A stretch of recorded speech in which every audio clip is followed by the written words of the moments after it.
Salut tout le monde, aujourd'hui je vous retrouve dans une vidéo un peu particulière qui je l'espère sera une série à part entière. Le principe ici c'est que je suis étudiante depuis un certain temps, j'ai beaucoup d'amis qui sont issus de diverses filières étudiantes et je me suis dit que c'était un savoir intéressant. Aujourd'hui je vous présente Parcours étudiant où à chaque épisode je vous présenterai quelqu'un de nouveau de mon entourage qui vous présentera son parcours étudiant, ses différentes filières et ce qu'il en retire après coup. Voilà, j'espère que cette série va vous plaire et on commence aujourd'hui avec la filière IUT informatique, école d'ingénieur. Donc aujourd'hui pour cette première on se retrouve avec Stéphane.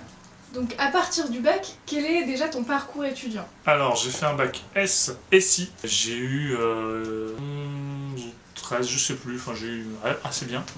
J'ai fait un an d'IUT informatique, j'ai pas fait l'année en entier, j'ai fait ça à Belfort. En fait j'étais avec une fille à l'époque, on voulait venir à Lyon.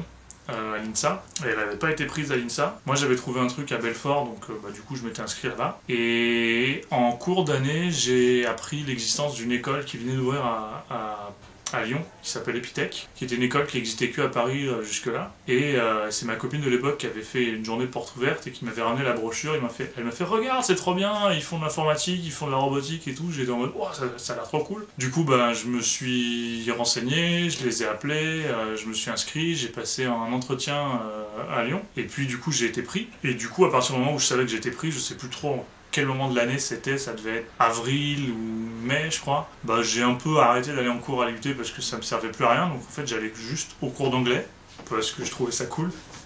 Donc je prenais le train le mardi soir et puis j'allais en cours le mercredi après-midi pendant 2 heures et je repartais en fin de semaine pour retourner chez mes parents à Besançon. Et puis du coup l'année d'après, je suis rentré en septembre à Epitech en première année. J'avais l'occasion de rentrer en deuxième année parce que j'avais déjà fait un an d'IUT, mais j'avais vu un peu le programme qui était présenté en première année et tout et je me suis dit putain je sais pas du tout faire ça, donc je vais rentrer en première année, c'est mieux, comme ça je suis sûr que j'ai tout. Je pense que j'ai bien fait parce qu'il y avait pas beaucoup de... Enfin, il y aurait eu que moi, je pense, en deuxième année. Il y en a qui sont rentrés en troisième année spéciale, donc ils font un programme un peu partagé entre première, deuxième et troisième année en une seule année. Et du coup, je suis rentré en première année tranquillou, et j'ai suivi les 5 ans. Donc j'ai fait 3 ans à Lyon. En quatrième année, je suis parti en Chine pendant 8 mois pour faire ma quatrième année là-bas. Donc j'ai eu des cours de chinois, des cours d'économie, des cours d'informatique aussi. Et en cinquième année, je devais revenir à Paris pour finir mon année à Paris et avoir tout. Sauf que il n'y avait pas tellement besoin d'être à Paris parce que les cours étaient, on va dire, dispensables. On pouvait les trouver en vidéo, etc. Et il y avait surtout les soutenances où il y avait besoin d'y être. Et le gros de l'année, de la cinquième année, c'était valider en fait le projet de fin d'études qui se passe de la quatrième à la cinquième année. Et du coup, j'ai travaillé là-dessus quand j'étais en Chine, j'ai continué de travailler là-dessus quand j'étais à Lyon pour cette cinquième année. Et au lieu d'aller à Paris pour vivre et étudier là-bas, j'ai préféré rester à Lyon, trouver un job et faire 2-3 voyages à Paris de temps en temps pour mes soutenances. Et du coup, j'ai été diplômé en 2012. En vrai, j'ai reçu mon diplôme en juin 2013, je crois, mais j'ai fini mon année en 2012. Et depuis, je travaille. Est-ce que, du coup, à la sortie du bac, t'as hésité avec d'autres études ou pas du tout? Est-ce que c'était directement plus informatique ou est-ce que t'avais des doutes sur une autre filière? Alors, je sais plus si c'était à la sortie du bac, mais pendant une période, j'ai beaucoup hésité avec une carrière complètement différente. J'étais vachement intéressé par le dessin, sachant que je savais pas du tout dessiner, c'était pas terrible, mais voilà, je me suis interrogé sur des filières genre de l'infographie ou des trucs comme ça. Typiquement, j'avais entendu parler des Gobelins. Je sais plus où c'est, mais c'est une école qui fait, je crois, de dessin ou d'infographie. Peut-être une connerie, ça fait longtemps. Et en dehors de ça, j'ai toujours su que c'était de l'informatique que je voulais faire. J'ai appris à programmer quand j'étais au lycée. J'avais un pote qui avait lancé un club de programmation. Et du coup, à l'époque, j'avais fait du Python. Et on s'amusait à piloter une petite tortue pour écrire des trucs sur un graphique. Et j'avais appris aussi pendant mon lycée, en parallèle, un peu tout seul, à faire des sites web avec du HTML et des trucs comme ça. Et puis du coup, je savais que l'informatique c'était mon truc et que ça me plaisait. Je savais pas si j'allais faire une prépa ou si j'allais faire une école directe ou des trucs comme ça. Et en fait, j'ai un peu suivi des potes. Je sais plus comment ça s'est agencé, mais en gros, j'avais pas beaucoup fouillé les options. J'avais trouvé l'IUT informatique à Belfort. Je me suis dit que c'était pas loin de chez moi et je me suis dit que c'était intéressant, donc je me suis lancé là-dedans. Et c'est quand j'ai découvert donc Epitech que je me suis dit que ça allait être beaucoup plus intéressant et beaucoup mieux, donc suis lancé. Comment tu as vécu la transition entre l'organisation du lycée, les amis, etc., la famille et les études supérieures? Le fait d'être plus chez mes parents, ça a été hyper dur au début. Je me rappelle que quand mes parents sont venus avec moi à Belfort pour m'aider à m'installer, j'avais un tout petit studio, un 17 mètres carrés, en biais, avec une fenêtre mal fermée, enfin un truc de merde. J'avais quand même une pièce exprès pour la salle de bain, donc c'était pas sous un pont, quoi. Et je me rappelle que quand mes parents sont partis, j'ai mis du Scorpions et j'ai pleuré. Après, je me suis habitué assez vite à la vie un peu tout seul. Je faisais pas beaucoup de sorties, je faisais pas grand chose. Je voyais mes potes en fait à droite à gauche qui étaient avec moi à l'IUT. Et sinon, les trajets à l'IUT ça se faisait à pied le plus souvent. Donc en gros, c'était un quart d'heure, 20 minutes de marche parce que Belfort c'est tout petit. Je me suis habitué assez vite en fait, parce que c'était un peu le même rythme entre l'IUT et le lycée, c'est-à-dire que j'avais des cours sur un planning dans différentes salles. Donc ça m'a pas beaucoup changé en fait. Qu'est-ce qui a été le plus dur? Le plus dur, la période la plus dure, c'était à Epitech. Quand j'ai commencé, en fait, Epitech en première année, ils ont un peu modifié ça maintenant, mais c'est toujours le même principe. Il y a ce qu'ils appellent la piscine, c'est-à-dire que dès le début, pendant 3 semaines, de suite complète, on avait des exercices à faire tous les jours. On avait un petit cours en vidéo le matin d'1 heure, à peu près, même pas. Et après, on avait toute la journée pour faire une série d'exercices. Donc il fallait programmer des trucs et on devait les mettre dans un dossier en particulier et il y avait une machine qui passait pour corriger, donc en fait elle lançait nos programmes et elle vérifiait que les résultats étaient les bons et dès qu'il y avait un exercice où le résultat était pas bon, elle s'arrêtait de corriger, donc en fait on avait des points, on était notés tous les exercices justes jusqu'au premier qui a faux et si ceux d'après sont justes, tant pis, donc on était obligé de vérifier tout ce qu'on faisait un par un, et souvent on finissait à 22, 23 heures, minuit, 1 heure du matin, pendant 3 semaines, donc c'était hyper dur, on faisait des semaines de 100, 110 heures, donc autant vous dire qu'à la fin, quand on est sorti, c'était super dur. J'avais la chance à ce moment-là d'être à l'hôtel, parce qu'on n'avait encore pas d'appartement, quasiment en face de l'école. Donc j'avais 5 minutes de trajet, qui m'empêchait pas d'arriver en retard, mais c'était quand même pratique. J'avais un peu plus de temps pour me reposer que les autres. C'est quoi les difficultés majeures que tu as rencontrées dans toutes tes études supérieures? Les difficultés majeures que j'ai rencontrées dans toutes mes études supérieures... L'intégration? Non, tout ça, ça allait en fait. C'est-à-dire qu'à partir de la fin du lycée, j'ai commencé à être un peu moins timide et être plus ouvert et plus extraverti, donc j'avais moins de mal à m'intégrer dans les groupes et dans les trucs, dans les études supérieures. Le plus dur, je sais pas. C'est dur à dire. Comme ça s'est fait un petit peu progressivement, c'est-à-dire que quand j'étais à l'IUT, à Belfort, ma première année d'études supérieures, je revenais régulièrement tous les week-ends en fait voir mes parents. Après, quand je suis passé à Epitech, je revenais moins souvent, puis de moins en moins souvent. Donc je me suis séparé, on va dire, progressivement du cocon familial. Quand je suis parti en Chine, c'était pas dur de partir. Par contre, ça m'a paru vachement long parce que 8 mois dans un pays comme la Chine qui est complètement différent, avec seulement une dizaine de Français avec moi, c'était vachement dépaysant, c'était vachement loin de tout. Mais d'un autre côté, j'avais pas l'impression d'être à l'autre bout du monde, quoi. J'avais l'impression juste d'être à 3 heures de train de chez moi et que je pouvais rentrer comme je voulais, parce que je me suis jamais dit tiens j'ai envie de rentrer et je peux pas. Donc du coup ça m'a pas paru compliqué, ça m'a pas gêné, sauf vraiment sur la fin quand c'était le mois d'avant où on avait fini quasiment tout ce qu'on avait à finir, qu'il y avait plus qu'à rentrer quasiment, qu'on faisait les cartons, qu'on essayait de tout faire rentrer dans les cartons, dans la valise et qu'on essayait de gérer notre retour. Qu'on a été invité à passer 10 jours en Inde par mon prof indien sur le trajet du retour. Du coup c'était une étape en plus en fait dans la longueur de revenir en France. Et puis c'était un voyage qui a été compliqué parce que je me suis chopé un torticolis, après j'avais plus d'argent donc on pouvait plus trop faire grand chose. J'avais plus d'argent parce que je pouvais plus retirer, en fait ma carte avait atteint son plafond donc j'étais un peu niqué. Donc ouais, ce voyage là était un peu compliqué. Après toutes mes années à Epitech ont été assez difficiles parce qu'il y a la vie à côté et que du coup quand on travaille beaucoup, qu'on a plein de projets tout le temps, la vie continue et que si tu as des problèmes, des trucs comme ça, il faut se motiver quand même à continuer à faire tes projets, à travailler. Et il y a eu une période en 3e année où c'était chaud, j'avais plus la motive, j'avais plus envie de bosser, etc.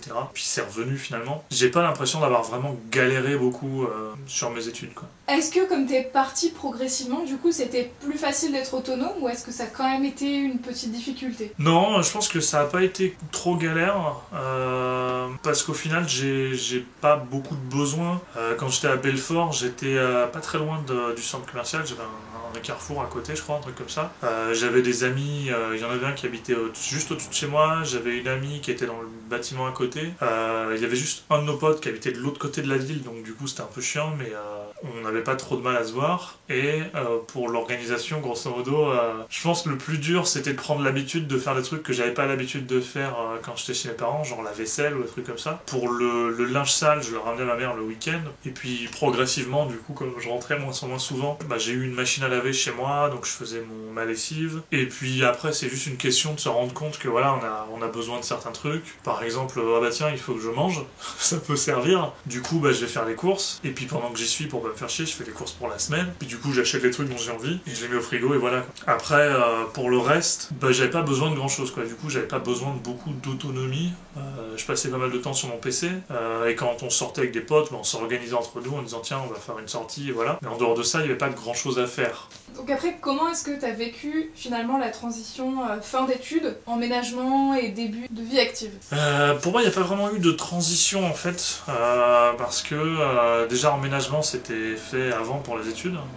J'ai juste eu à changer d'emménagement quand je suis parti et que je suis revenu de Chine. Et la transition s'est faite progressivement finalement parce que quand j'étais à Epitech, en fin de première année, on a un stage à faire en entreprise. Deuxième année aussi, il me semble. Du coup, j'ai fait 2 stages en entreprise en première année et en fin de deuxième année. Quatrième année, j'étais en Chine, donc ça m'a fait une pause entre guillemets, mais voilà. J'ai pas bossé en Chine, j'ai fait que des études. Et en 5e année, comme je l'ai dit, j'ai quasiment pas fait mes études, j'ai surtout fait du boulot. Donc finalement, j'étais un peu déjà dans la vie active avant d'avoir terminé mes études. Et j'avais déjà mon appart quand je suis revenu en fait de Chine de 4e année. Je me suis installé là où je suis actuellement, ici.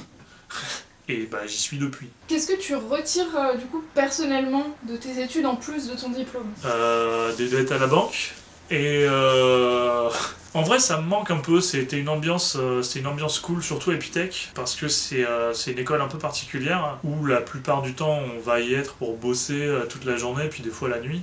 Et du coup, il est pas rare de croiser des gens qui bossent à n'importe quelle heure de la journée ou de la nuit, et puis de se poser et de bosser ensemble et faire des exercices. Du coup, ça m'a pas mal préparé à la vie active en fait. Ça m'a pas mal préparé à un monde d'entreprise où en gros, il faut bosser, et il faut avancer sur des trucs. Et des fois c'est la merde, des fois il y a des travaux et ça fait du bruit, ou des fois voilà, les conditions sont pas top, mais on avance quand même. Et puis voilà, même des fois on n'a pas le moral, des fois on n'a pas envie, et bien on avance quand même. Ce que je retire en fait, à part un diplôme, c'est une préparation en fait à tu vas devoir dans la vie, tu vas devoir galérer, tu vas avoir des trucs à faire que tu sauras pas faire, et donc il va falloir chercher. C'est un truc aussi qu'on apprend en fait dans cette école, c'est-à-dire qu'en gros on nous donne une notion un peu basique théorique, et on nous donne un projet où il faut l'appliquer, mais la notion qu'on nous a donnée c'est des bases, et il faut chercher plus, il faut faire un peu d'expérimentation, un petit peu comme un chercheur quoi. Il faut essayer des trucs, voir ce qui marche pas, et au final en fait c'est cette démarche là qui va rester quoi. Qu'est-ce que t'aimerais dire aux jeunes lycéens ou aux personnes étudiantes qui se réorientent?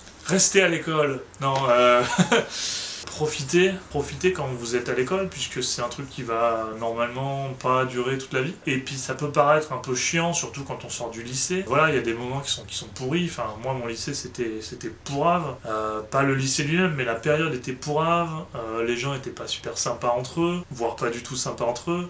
Tout le monde un peu tire dans les pattes de tout le monde. Il y a des couteaux qui sont plantés dans des dos des gens. Mais voilà, après le lycée, normalement, ça change beaucoup. Les gens, je dirais pas qu'ils sont plus matures. C'est une autre façon de voir les choses en fait. Les étudiants, c'est des gens qui ont un peu envie de s'amuser, c'est des gens qui ont envie de profiter de la vie. C'est une période où on se libère, comme on l'a dit tout à l'heure. On quitte le nid familial, on devient un peu plus émancipé. Il n'y a plus cette même volonté en fait. On n'est plus autant, je trouve, en compétition, c'est pas le mot. On n'est plus les uns contre les autres en fait. C'est-à-dire qu'au lycée et avant, j'ai l'impression que la mentalité des jeunes, c'est un peu genre il faut appartenir au groupe, il faut ressembler aux autres, sinon dès qu'on est un peu différent, on se fout de notre gueule. Et j'ai l'impression que les études supérieures, c'est un peu l'inverse, c'est-à-dire que si vous êtes original, si vous êtes différent, voilà, les gens vont pas forcément se foutre de votre gueule, ils vont pas forcément en fait vous cracher dessus ou vous repousser. Moi par exemple, quand j'étais à Epitech, j'étais un peu le gars un peu voilà extraverti, un peu fou, et je faisais des trucs un peu, on va dire, pas n'importe quoi, mais j'étais un peu la mascotte en fait, on me l'a dit, de l'école et du groupe. Et il m'est arrivé de faire des trucs mémorables dont on se rappellera toujours. Par exemple, j'ai fait avec un pote un poisson d'avril géant en carton qui faisait 3 tables de long, qu'on a découpé et on a collé des post-it dessus pour faire les écailles. Et le 1er avril, en fait, dans la nuit du 31 au 1er avril, on l'a pendu au-dessus des escaliers et il est resté là quasiment 2 mois. Et ça, pour moi, c'est un truc qui va toujours me manquer parce que c'est vraiment une ambiance, pas festive, mais c'est une ambiance, voilà, où on est en mode ouh, on fait les fous, on fait les 400 coups et on profite parce que, ok, il y a les cours, il y a le travail à fournir, etc. Mais tout ça, c'est pas très grave. Il y a encore les parents qui sont derrière, normalement, et vous allez pas perdre votre job si vous faites une connerie, quoi. Alors, si vous faites des grosses conneries, vous allez peut-être vous faire expulser, donc faites pas des grosses conneries. Et puis respectez les gens, profitez-en, voilà, pour expérimenter des trucs, vous amuser, soyez vous-même, sentez-vous libre, en fait, de faire ce que vous voulez, quoi. Qu'est-ce que t'as préféré pendant tes études? Ce que j'ai préféré, je pense, c'est l'ambiance, le fait d'être dans une espèce de communauté, en fait, un groupe de plein de gens qui étaient un peu dans la même galère, finalement, et du coup, comme on est tous dans la même galère, ben, on se serre les coudes, on s'entraide, et puis des fois, on a besoin de décompresser, donc on fait un peu les fous, on fait un peu les cons, et on s'éclate. Et il y a des moments de sérieux, il y a des moments de déconne, et ça pendant 5 ans, et c'était vachement intéressant, c'était vachement sympa, et c'est une ambiance, je pense, qui me manquera toujours, même si actuellement, dans mon travail, j'ai aussi une ambiance, voilà, où on est un peu à la cool, on est un peu en mode c'est sympa, et on bosse quand même, on est sérieux, et quand on a besoin de décompresser, on décompresse, quoi. Eh ben merci du coup d'avoir participé à cette première édition de ce nouveau format. J'espère que ça t'a plu du coup. Oui. Et pour tous les abonnés, du coup, on se retrouve très vite pour des prochaines vidéos et la suite de cette nouvelle série. Prenez soin de vous. Ciao, ciao. Bye, Rosebud.